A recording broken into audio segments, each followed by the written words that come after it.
좀 더 됐을까요? 네, 안녕하십니까. 진보당 농해수위 국회의원 전정덕입니다. 우리 기자 여러분들도 잘 아시다시피 농촌의 고령화, 농업의 고령화가 심각합니다. 65세 이상 농업인이 20년대 56%에 이르르고 40세 미만 농업인이 1.2%에 불과할 정도로 우리 농민과 농업의 고령화가 심각한 상황입니다. 정부는 식량 안보와 지속 가능한 농업을 위해 청년들이 농촌으로 농업으로 유입될 수 있도록 하는 정책을 시행하고 있고, 그 정책이 청년 농업인 정책 지원 사업입니다. 기반이 없는 청년들이 농사를 짓기 위해 기반 마련을 위해 3년간의 영농 정착 지원금과 농업 준비를 위한 최대 5억까지 대출을 해주고 이자 중에 일부를 정부가 지원하는 사업입니다. 2018년부터 진행된 이 사업이 윤석열 정부가 청년농 3만 명 육성 계획을 발표하면서부터 문제가 생겼습니다. 성과에만 급급한 나머지 부실하고 역행하는 정책으로 인해 우리 청년들을 울리고 오히려 농촌을 떠나게 하고 있습니다. 정부는 인원은 급격하게 늘리면서 오히려 예산은 축소했습니다. 그러다 보니 이미 농사를 짓기 위해서 땅도 사고 축사도 짓기 위해서 건축 계약을 하고 농사를 준비했던 청년 농부들을 이번에 대출 대상자에서 대거 탈락시켰습니다. 그러다 보니 우리 청년들은 재정적 피해뿐만 아니라 정신적 피해까지 심각한 상황입니다. 탈락자가 무려 73%에 이를 정도입니다. 이 문제 해결은 간단합니다. 정부가 애초에 청년들에게 약속했던 것처럼 후계 청년농들이 자유롭게 대출을 받을 수 있도록 예산을 확대 배정하는 것입니다. 논란이 되자 정부는 피해 대책을 세우긴 했습니다. 그러나 이 또한 임시 방편, 땜질식 처방으로 우리 청년들의 분노를 더욱더 사고 있습니다. 오늘 우리 청년 후계농 우리 청년들이 목소리를 전달하기 위해서 이 자리에 왔습니다. 오늘 청년들의 목소리를 탁상이 아니라 가슴으로 듣고 정부가 제대로 된 대책을 세울 것을 촉구합니다. 요즘 우리 사회가 국가가 왜 존재하는가, 정부는 어떤 역할을 해야 되는가에 대한 우리 국민들의 고민이 많은 이때에 정부를 믿고 정부의 부름을 받고 농업과 농촌을 지키겠다고 온 우리 청년들에게 미래와 희망을 이야기할 수 있도록 실질적이고 근본적인 대책으로 정부는 화답해야 할 것입니다. 오늘 기자회견은 청년농업인 육성자금 배정운영 비상대책위원회 위원장을 맡고 계시는 김다솜 대표의 모두 발언, 그리고 경기 광주에서 오신 최재영님, 그리고 강원 평창에서 오신 임현래 청년 농민들의 사례 발표와 기자회견문 낭독 순으로 기자회견을 진행하도록 하겠습니다. 먼저 우리 김다솜 대표의 발언 듣도록 하겠습니다. 안녕하십니까. 저는 청년농업인 육성자금 배정운영 비상대책위원회 위원장 김다솜입니다. 대표 발언에 앞서 우리나라와 농림축산식품부의 무궁한 발전을 기원합니다. 저희가 이 자리에 나오게 된 이유는 최근 농림축산식품부의 안일하고 무책임한 행정으로 심각한 사태를 초래하고 있는 청년창업농 육성지원자금 배정 집행과 관련된 건입니다. 청년농업인 육성정책은 건국 이래 최대의 위기를 맞고 있는 농업을 항구적으로 진흥시켜야 하는 시대적 사명과 지방소멸 위기의 선도적 대응을 위한 국가적 핵심 전략 사업입니다. 그런데 이 중차대한 국가산업을 반드시 완성해내야 할 주무부서인 농림축산식품부의 무책임하기 짝이 없는 행정으로 인해 국가적 사업의 완성은 고사하고 전국적으로 수천 명에 이르는 청년 농부들을 파탄의 벼랑으로 내몰고 있는 것은 청년 농업인을 넘어 주권자의 자격으로 개탄과 분노를 금할 길이 없습니다. 이번 사태는 저희 청년 농업인들을 피해자로 만들 뿐만이 아니라 그들의 가족들 또한 피해자로 만드는 심각한 사태입니다. 농림부는 저명한 농민단체들과의 간담회를 진행하며 이 사태에 대한 심각성을 인지하고 해결하는 척 행동하고 있으나 실제 피해를 입은 저희 청년 농업인들 피해자들과는 어떠한 만남도 가지고 있지 않습니다. 국민으로부터 권한을 위임받은 자에 불과한 해당 부서의 담당자 및 책임자들이 이 사태를 신속하고도 완벽하게 해결하기 위한 종합적 대책을 강구하기는커녕 농해근로 제안으로 손발을 다 묶어놓고 하반기를 기다리라는 면피하기에만 급급한 태도로 일관하고 있습니다. 2024년 8월 자금 소진으로 이미 1년 일한 시간을 허비한 사람들이 2025년 자금 배정을 받지 못하여 또 1년 일한 시간을 허비하게 함으로써 사실상 2년간 무직 상태로 지내게 만들고서는 계약서나 계약금이 없거나 배정 탈락으로 인해 사업을 지속하지 못하는 피해자들을 그저 배정 탈락자로 규정하고 피해로 인정조차 하지 않고 있습니다.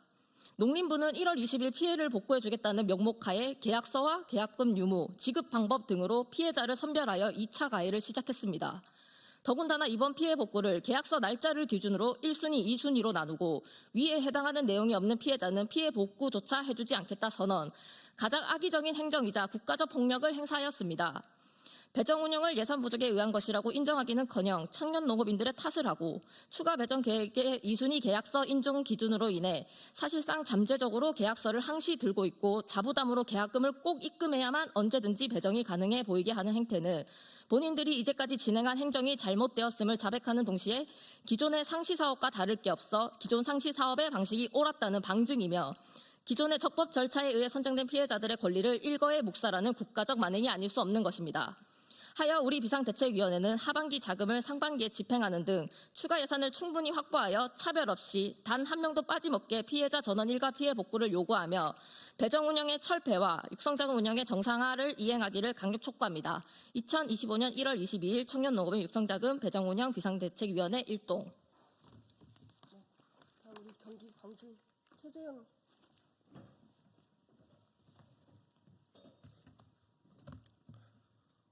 예, 존경하는 기자 여러분, 그리고 이 자리에 함께해 주신 모든 분들께 감사드립니다. 저는 농림축산식품부 소속 비영리 민간단체 청년농업 경영협회 청경협회 회장 최지혁입니다. 저는 경기도 광주에서 또한 농사를 짓고 있는 청년농업인입니다. 오늘 저는 비상대책위원회와 함께 청년농업인들이 처한 현실과 사각지대 문제를 알리고 농림부의 즉각적인 대책 마련을 촉구하기 위해 이 자리에 섰습니다. 현재 청년농들이 처한 현실은 바로 영농정착의 모든 기회가 막혀 있다는 것입니다. 탄탄대로 공식 홈페이지엔 2024년 5월 8일 이후로는 올라오지 않는 영농정착 우수 사례가 있죠. 잘된 몇몇 사람 뒤에 알려지지 않고 피눈물을 흘리고 있는 수천 명이 있습니다. 청년들이 농촌에서 자립하려면 토지, 농기계, 시설 등에 대한 초기 자금이 필수적입니다. 하지만 지역사회에서도 부당한 요구와 대출을 받기도 어렵고 또한 복잡한 행정 절차 요구에 시달리는 것이 현재 청년농의 현실입니다. 농협의 직원이었던 저도 직접 겪었습니다. 본인 마을이 아닌 다른 지역의 이장이 농로를 맡고 지역발전 기금을 내라는 억지와 소통보다는 나이와 해당 마을에 오래 거주해온 것을 무기로 갖은 행패를 부렸던 분들도 적지 않아 있습니다. 또한 행정 문제도 심각했습니다. 여신 업무 방법을 숙지했던 제가 대하기에도 행정 절차와 정책자금 대출 관련 부분은 너무나 까다로웠습니다. 또한 2023년 11월에는 조기 소진되어 원하는 토지 구입을 놓쳤고 2024년에도 대출 신청을 하려 했으나 예상보다 더욱 빠르게 8월 21일 대출이 마감되어 계약금을 입금하고 11월 잔금이었던 토지 계약 기일을 맞추지 못해 땅 주인을 찾아가 사정을 빌고 빌어 겨우 일정을 늦추고 후대출로 구매 예정이던 농막, 성토, 전신주 등 기타 비용을 포함해 1,500만 원을 어쩔 수 없이 자비로 우선 처리했습니다. 하물며 부푼 꿈을 안고 온 신규 청년농들은 오죽하겠습니까? 지난 9월부터 계속해서 농림부와 각 부처에 청년농 대출 예산을 확대해달라 부르짖었고 12월 초 추가 자금 배정 신청서 건의안도 드린 지 어느덧 2달이 다 되어가지만 농림축산식품부에서는 아무런 소식이 없었습니다. 이제 2025년에는 예산이 한정되어 있어 이미 기존에 합격한 사람들이 자금 배정 신청을 하지 못하면 대출 예산 경쟁에서 밀려 신청 기회조차 사라질 예정입니다. 정부가 청년농업인을 지원한다고 했지만 현실은 정책의 사각지대 속에서 청년농업인들이 포기할 수밖에 없는 구조입니다. 한국농촌경제연구원 23년도 자료에 따르면 농촌 내 60세 이상의 농업인은 전체 79.8%, 허나 39세 미만의 청년농업인은 단 0.7%입니다. 지금 시골 지역에 내려가면 1000명 중 7명 정도만 청년이라는 소리입니다. 미래 농업의 입장에서 사태의 심각성을 아시겠습니까? 우리는 농업을 이어가고 농촌을 살리기 위해서 부당한 요구가 계속 이어진다면 청년들은 결국 농촌을 떠날 수밖에 없겠습니다. 부디 저희들의 애타는 목소리를 들어주시길 바랍니다. 이상입니다.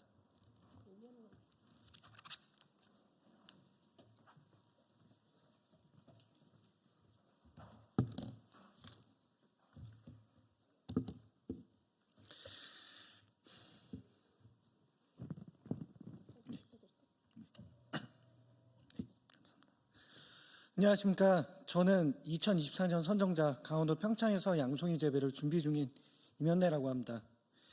제일 먼저 송민영 농림부 장관님께 장관님께서 현재까지도 피해받고 있는 이들을 모두 외면한 채 그 어떤 사과 한마디 없이 1월 19일 새로 내린 배정 지침을 보며 저희들을 얼마나 개, 돼지 취급하고 계시는지라는 생각에 참으로 개탄스러움을 금치 못하고 있습니다. 제 피해 사례를 말씀드리겠습니다. 저는 양송이 선도 농가에서 재배기술과 노하우를 배우면서 2024년 5월 토지 매매 완료 후 버섯 재배사 신축 공사를 준비 중이었습니다. 도면이 완성된 대로 군청 허가를 받고 10월에 공사를 진행하고자 했지만 8월 예산 조기 소진 예정 문자를 받고 한 달도 지나지 않아 24년 예산 마감이라는 통보 문자를 받았습니다. 이게 뭐지라는 생각은 들었지만 25년 1월 신청을 준비하자는 마음과 함께 10월 시설 건축 계약서 및 군청 허가를 받고 열심히 일을 계속 배우고 있었습니다. 그러던 중 갑자기 24년 11월 마지막 주 사정 고지 없이 25년 상하반기 육성 자금 배정 200점 지침을 내렸습니다. 점수 배정표는 정말 이해하기 힘든 불공정인 극치였습니다. 농업 카테고리 안에 얼마나 많은 작물과 가축, 곤충류의 종류가 있습니까? 그런데 정책 참여도를 심사한다고 스마트팜 이수자, 청년농부 사관학교 졸업자, 자조금이나 농업인 재해보험 가입자 20점, 해당 없으면 0점, 계약 이체 내역이 없으면 0점, 있으면 30점, 말도 안 되는 기준들을 내세우며 저는 할 수 없이 계획서를 제출했었고 위 언급한 배점을 받지 못한 저는 상반기 미선정되었습니다. 그리고 예산 때문에 하반기 배정도 미지수라고 했습니다. 저는 도저히 이 불합리한 상황을 용납할 수가 없어서 지금 이 자리까지 왔습니다. 여전히 농림부는 평가표 자체가 애초에 잘못됐음을 인정하지 않고 있습니다. 농림부는 현재 1월 20일 새로운 자금 배정 정책을 내놓았지만 또 다른 계약서 갈라치기를 조장하고 저희들끼리 오징어 게임을 하라고 부추기고 있는 실정입니다. 정부 국책 사업 중 하나입니다. 이렇게 중요한 국책 사업을 엿장수 마음대로 눈치만 보면서 일방적으로 변경을 하는 정책이 또 있습니까? 정말 화가 납니다. 마지막으로 지금까지 올라온 청년 농업인 관련 기사나 언론 보도에 달리는 중국 청년 논란, 빨갱이 프레임으로 악플 다는 사람들에게 한 말씀 드리겠습니다.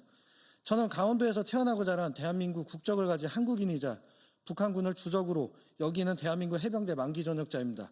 그저 생존권과 농업의 미래를 꿈꾸며 영농 생활을 영위하고 싶은 수만 명의 청년 농업인들을 대변하는 한 사람일 뿐입니다. 이 사태를 정치 이념을 내세워 편향된 시각으로 바라보지 말고 현재 청년 농업인 정책의 문제점들을 다시 뒤돌아보고 더 나은 방향으로 개선해 주시길 간곡히 호소드리는 바입니다. 이상입니다. 감사합니다.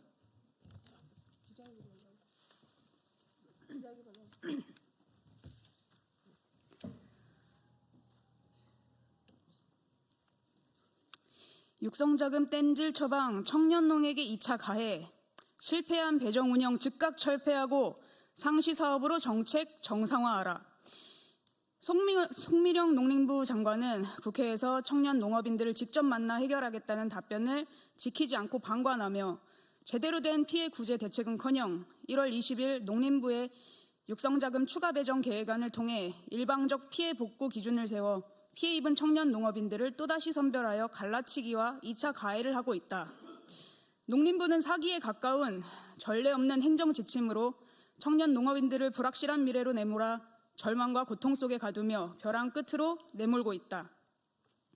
정부 예산 부족을 가리기 위해 24년 11월 농림부에서 일방적으로 진행된 자금 배정 점수제로 25년 1월 신청자의 약 70%가 넘는 인원이 탈락되었다는 충격적인 결과가 발표되었다. 이후 수천 명의 청년 농업인들의 피해가 걷잡을 수 없이 커지며 1월 13일 농림부 본관 앞 평화 집회를 시작으로 각종 언론 보도와 국회 간담회까지 진행이 되자 이를 의식한 듯 다급하게 1월 20일 추가 배정 계획을 전달했다. 그러나 농림부의 추가 배정 계획은 여전히 계약서와 계약금 유무, 지급 방법 등으로 제한을 두어 피해자들 간의 순위를 매겼으며 그 외 계약서가 없거나 배정 탈락으로 인해 사업을 지속하지 못하는 등 기타 피해자들은 탈락자로 규정하고 외면하며 자신들의 정책에 대한 잘못을 인정하지 않고 피해자들을 2번 죽이고 있다. 국가의 주요 정책의 하나였던 청년 농업인 육성 정책은 현재 인원수 늘리기에 급급하여 제대로 된 육성이 없는 보여주기식 정책으로 전락한 지 오래다. 정부 예산 부족을 문제로 인지했음에도 불구하고 수많은 청년 농들의 의견도 무시한 채 폭탄 돌리 기만을 고집한 끝에 결국 23년 11월에 이어 24년 8월 2년 연속 예산 조기 소진이라는 초유의 사태를 초래했다. 당해 11월 미봉책에 불과한 25년 상반기 자금 배정 운영 계획 정책 그 실패 후 지금까지 시간적, 금전적, 정신적 피해 등 각종 수많은 피해 사례가 발생했지만 송미령 농림부 장관은 그 어떤 사과도 해결책도 내놓지 않은 채 문제가 없다는 식으로 일관하며 청년 농업인들을 향해 각자 도생하라는 태도를 보이고 있다. 이는 농민의 영농권을 침해하는 것으로서 농민이 갖는 천부적 권리를 짓밟는 것이며 헌법이 보장하는 직업 선택의 자유와 재산권뿐 아니라 농민이 태생적으로 누려야 할 권리마저 부정하는 독재적 발상이다. 인구 소멸 위기, 지방 소멸 위기, 농업 인구의 계속된 감소와 고령화 속에서 청년 농업인 육성은 대한민국 농업, 농촌의 지속을 위해 반드시 전제되어야 한다. 그러나 이러한 현실을 타개하고자 진행되는 청년 농업인 정책이 국정 과제에 포함되었음에도 불구하고 농림부는 정책의 문제점과 개선점을 찾지 않고 재정당국의 지원 역시 제한적이며 오히려 예산 감축을 종용하고 있다. 이로 인해 국가와 정책의 신뢰도가 하염없이 곤두박질치고 있으며 농업의 꿈을 갖고 유입되었던 청년농들마저 가장 기초적인 생존권을 위협받아 다시금 농촌에서 등을 돌리고 있다. 국가정책 사업이라는 중책을 맡고 있는 농림부는 현 사태를 해결하기 위해 즉시 정상적인 정책 이행으로 차별 없는 자금 배정을 해야 하며 이미 발생한 앞으로 발생할 피해에 대해 복구 대책을 마련하여 피해 복구에 총력을 다해야 한다. 남아있는 제도적 문제점과 개선점들 또한 당사자인 청년농들과 직접 만나 현실에 맞는 정책을 세워 청년 농업인과 농업농촌의 미래를 바로잡아야 한다. 2025년 1월 22일 진보당 국회의원 전종덕 청년 농업인 육성 자금 배정 운영 비상대책위원회 일동. 네, 우리 네 분의 청년 농부들이 이야기 잘 들으셨을 것입니다. 정부가 제가 이제 상임위원회에서 질의를 했는데 우리 송미령 장관께서는 당사자들을 직접 만나서 목소리를 듣고 실질적인 대책을 세우겠다 약속했습니다. 그러나 네 분의 발언에서도 언급되었지만 아직도 우리 청년 농부들에게는 연락조차 없는 상황입니다. 농림부가 얼마나 무관심하고 무책임한지를 확인할 수 있는 한 대목인 것 같습니다. 그리고 지금 피해를 보고 있는 우리 청년들에 대한 대책을 세우는데 수백억, 수천억이 드는 게 아닙니다. 약 7억, 18억 이 정도 금액이면 충분히 해결이 가능한 내용입니다. 그럼에도 불구하고 아직까지도 대책으로 내놓은 것은 땜질식으로 대책으로 내놨고 정말 무성의하고 이 무책임한 태도가 이 문제를 더 키우고 있다 할 수 있겠습니다. 오늘 네 분이 대표에서 발언했지만 더 많은 피해 사례 그리고 더 많은 청년들이 고통을 받고 있습니다. 그래서 오늘 오후 2시에 제2세미나실 의원회가 제2세미나실에서 더 많은 청년들이 전국에서 올라와서 피해 사례를 증언하고 그리고 이후 대책을 모을 수 있도록 하는 그 지혜를 모으는 오늘 증언대회가 있습니다. 그 증언대회도 우리 기자분들 많은 관심 가져주시기를 부탁드리겠습니다. 네, 이상으로 기자회견을 마치도록 하겠습니다. 고맙습니다. 내려가시면 됩니다.